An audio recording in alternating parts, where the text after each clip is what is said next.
ಅಥವಾ ನೋ ಕಾಂಟ್ಯಾಕ್ಟಲ್ಲಿ ಇದ್ದೀರಾ, ಅಥವಾ ಏನೂ ಕಾರಣನೇ ಇಲ್ಲದೆ ನೀವಿಬ್ರು ಮಾತು ಬಿಟ್ಟಿರುವಂಥದ್ದಿದೆ, ಅಥವಾ ನಿಮ್ಮ ಪರ್ಸನ್ ಸದ್ಯದ ಪರಿಸ್ಥಿತಿಯಲ್ಲಿ ನಿಮ್ಮನ್ನ ಅವಾಯ್ಡ್ ಮಾಡ್ತಾ ಇದ್ದಾರೆ ಅಂತಾನೂ ಇಲ್ಲಿ ಕಾಣಿಸ್ತಾ ಇರೋವಂಥದ್ದು. ನಿಮ್ಮ ಪರ್ಸನ್ ಲೈಫಲ್ಲಿ ಸಡನ್ ಆಗಿ ಬ್ಯುಸಿ ಅನ್ನುವಂಥದ್ದು ಅಥವಾ ಟೈಮ್ ಇಲ್ಲ ಅನ್ನುವಂಥದ್ದು. ಮುಂಚೆ ಎಲ್ಲ ಅವರೇ ನಿಮಗೆ ಲೈಫ್ ಲೆಸನ್ನ ಹೇಳ್ಕೊಡ್ತಾ ಇದ್ರು.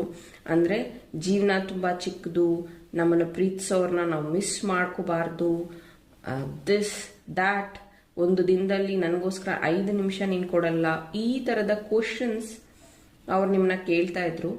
ಬಟ್ ಇತ್ತೀಚೆಗೆ ಅವರು ಅದನ್ನು ಫಾಲೋ ಮಾಡ್ತಿಲ್ಲ. ಅಂದರೆ ಎಸ್, ಲೈಫಲ್ಲಿ ಬದುಕೋದಕ್ಕೆ ಇದು ಇಂಪಾರ್ಟೆಂಟು, ಅದು important, so don't question me, ಈ ಥರ ಅವರು ನಿಮ್ಮ ಪ್ರೀತಿಯಲ್ಲಿ ಹೇಳ್ತಾ ಇರೋವಂಥದ್ದು ನಿಮಗೆ ತುಂಬ ಹರ್ಟ್ ಆಗ್ತಾ ಇದೆ.